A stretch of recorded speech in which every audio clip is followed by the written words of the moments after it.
Psychoanalysis Changed My Life by Amy Bloom.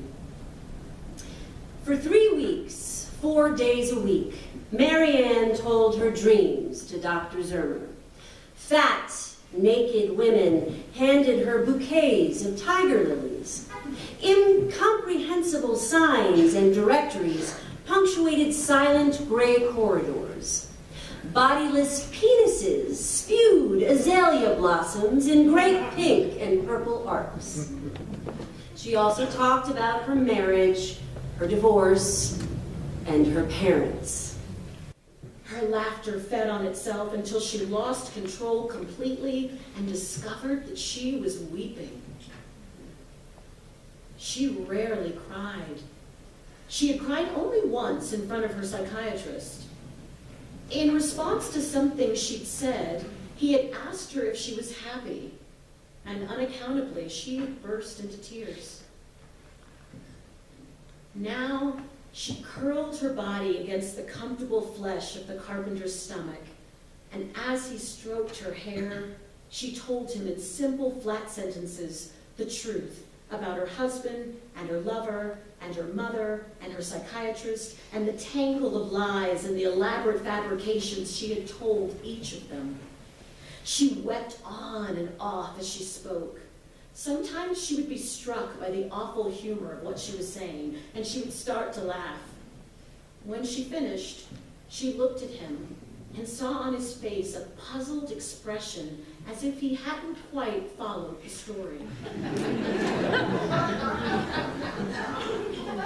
But perhaps it didn't matter whether he understood or not. It was enough that she had told him.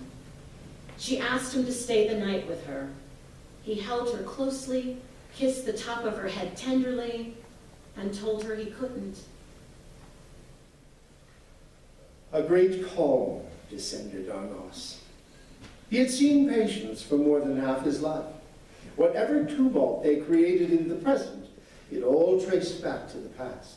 Whatever wrath they aimed at him, he was merely a hired stand-in. And so here was the famous Gary Sharp, face to face at last with his father. He wanted to destroy the old man, but deep down, he wanted to destroy himself more. He'd been unable to convince Sharp on the analytic couch, but perhaps here at the poker table, which had become his refuge, his final hiding place, the lesson might stick. Let's make it an even $50,000, Us said. Okay, said the manager. No, that's the final raise. Okay, guys? I don't care what your private arrangement is. The crowd hissed, but Sharp held up his hands for silence. He looked remarkably serene, resigned to his fate. Fair enough. I call. Now do what you came here to do, Doc. No hard feelings. It made us want to weep, to see how far human beings would go to hide from the truth of themselves. The father walked to Cheston's bedroom doorway.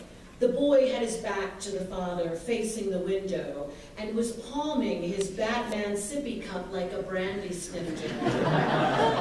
He swirled the drink. Ice clinked. The father was dumbfounded. Who puts 30-year-old scotch on rocks?